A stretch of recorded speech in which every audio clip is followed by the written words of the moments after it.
नमस्कार साथियों, आप सभी का बहुत बहुत स्वागत है हमारे यूट्यूब चैनल में। आज की इस वीडियो में मैं आप सभी लोगों को बताने वाला हूं जो कि डीएलएड का ऑनलाइन फॉर्म जो है शुरू हो गया है, जो कि 2 फरवरी से लेकर के और 15 फरवरी तक ले आपका ऑनलाइन इसका रजिस्ट्रेशन होगा और ऑनलाइन फॉर्म भरा जाएगा। ठीक है, किसका? डीएलएड का। तो मैं उसी को आप सभी लोगों के बीच बताने वाला हूँ कि उसमें कौन कौन सा डॉक्यूमेंट लग रहा है। तो आप सभी वो डॉक्यूमेंट ले करके तब जाएंगे आप किसी भी सीएससी सेंटर को, आप ऑनलाइन कर सकते हैं या अपने मोबाइल पर ऑनलाइन कर सकते हैं मोबाइल के माध्यम से। ठीक है, तो देखिए यहाँ पर है आवेदक का आधार नंबर होना चाहिए, आधार कार्ड होना चाहिए, बैंक खाता का पासबुक होना चाहिए। ये रिक्वायर्ड अभी नहीं है, सिर्फ 12वीं का आपका क्या होना चाहिए, आपका अंक पत्र होना चाहिए और आपका कक्षा 10 का अंक पत्र होना चाहिए और निवास प्रमाण पत्र होना चाहिए और जाति प्रमाण पत्र होना चाहिए। वैलिड मोबाइल नंबर होना चाहिए और ईमेल आईडी नंबर होना चाहिए। ठीक है, यही होना चाहिए। एक भ्रांति फैलाई जा रही है कि नॉन क्रीमी लेयर आपको क्या करना है कि इसमें भरना है, तो नॉन क्रीमी लेयर भरने की कोई ज़रूरत नहीं है। फॉर्म को आप सिर्फ इसी के माध्यम से भर सकते हैं। आपके पास सिर्फ और सिर्फ क्या होना चाहिए, कौन सा डॉक्यूमेंट होना चाहिए, तो आपके पास आधार कार्ड होना चाहिए और 12वीं का अंक पत्र होना चाहिए और 10वीं का अंक पत्र होना चाहिए। ठीक है, उसके बाद से आप निवास प्रमाण पत्र होना चाहिए और जाति प्रमाण पत्र होना चाहिए, करंट का होना चाहिए और 1-2 साल पुराना हो तो वो चल सकता है। ठीक है, कोई दिक्कत नहीं है। अगर बेहतर हो कि करंट का अगर आपके पास हो तो करंट वाला ही लगाएंगे। ठीक है, उसके बाद से वैलिड मोबाइल नंबर होना चाहिए और ईमेल आईडी होना चाहिए। ठीक है, अब बात करते हैं यहाँ पर इसकी एलिजिबिलिटी क्राइटेरिया का। तो कौन कौन इसका भर सकता है, तो आवेदक अनिवार्य तौर पर बिहार राज्य का निवासी ही होना चाहिए और मैट्रिक का परीक्षा इंटर की परीक्षा में कम से कम वो 50% अंक के साथ पास किया हो, यानी 12वीं कक्षा पास किया हो। ठीक है, और रिजर्वेशन कैटेगरी के लिए जो है वो 45 है। ठीक है, उसके बाद से है आवेदक की आयु कम से कम 17 वर्ष होनी चाहिए। ठीक है, उसके बाद से किसके अनुसार, एज ऑन 1/1/2024 के अनुसार उसका 17 वर्ष, कम से कम 17 वर्ष एटलीस्ट होना चाहिए।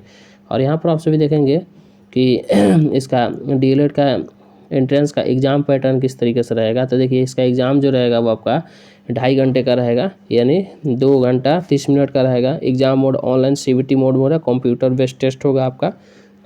क्वेश्चन का टाइप जो होगा एमसीक्यू होगा, मल्टीपल चॉइस क्वेश्चन होगा, यानी ऑब्जेक्टिव टाइप होगा। उसके बाद से पेपर का लैंग्वेज हिंदी और इंग्लिश दोनों में मिलेगा। टोटल क्वेश्चन 120 नंबर का होगा, टोटल मार्क्स आपका 120 नंबर का होगा। Negative marking no negative marking, यानी कोई भी निगेटिव मार्किंग इस क्वेश्चन में नहीं रहेगा। ठीक है, इस एग्जाम के प्रश्न में कोई भी निगेटिव मार्किंग नहीं है, तो इसके लिए आप बिल्कुल निश्चिंत रहिए। ठीक है, उसके बाद से कट ऑफ की कुछ मैं बात बता दूं लेकिन उससे पहले आप सभी देखेंगे कि सिलेबस क्या है, कि कौन से विषय से कितना आपका पूछने वाला है, तो मैं आप सभी लोगों को बताने का प्रयास कर रहा हूं। तो आप सभी लोग देखेंगे कि जो है सामान्य हिंदी से 25 नंबर के क्वेश्चन होंगे और 25 नंबर के मार्क्स होंगे। ठीक है, या उर्दू से भी सेम का सेम। आपका मैथ से जो होंगे वो 25 और 25, यानी 25 नंबर क्वेश्चन होंगे, टोटल नंबर ऑफ क्वेश्चन 25 और टोटल नंबर ऑफ मार्क्स आपका क्या होगा, 25 नंबर, सिर्फ और सिर्फ मैथ में। तो हिंदी में 25 नंबर या उर्दू में 25 नंबर और मैथ में 25 नंबर, कितना हो गया, 50 नंबर।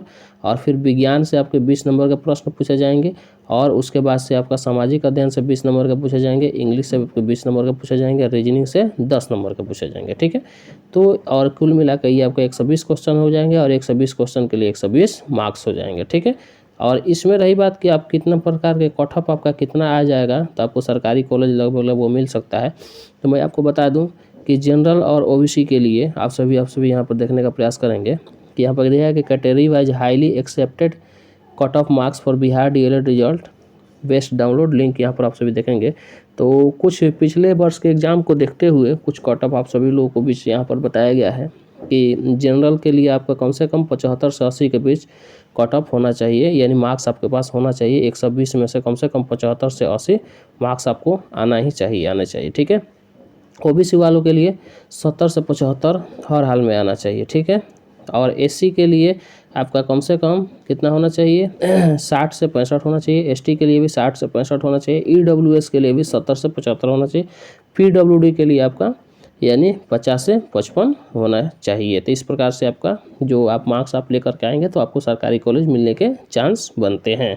ठीक है, और यहाँ पर आप देखेंगे कि जो आपका मार्क्स जो होगा किस तरीके से, मतलब कि आपका एग्ज़ाम पैटर्न जो है तो मैं आप सभी लोगों को बता ही दिया हूँ।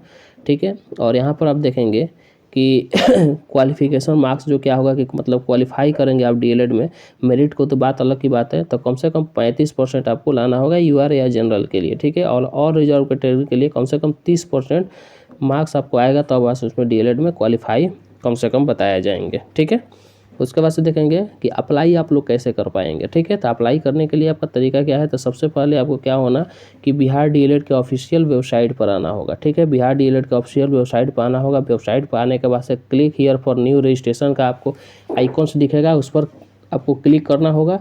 क्लिक करने के बाद से न्यू रजिस्ट्रेशन का फॉर्म खुल जाएगा, जिसको आपको ध्यानपूर्वक आप भरेंगे। अंत में सबमिट का ऑप्शन क्लिक करना होगा। उसके बाद से रजिस्ट्रेशन का लॉगिन आईडी और पासवर्ड प्राप्त हो जाएगा, जिससे आपको सुरक्षित रखना होगा।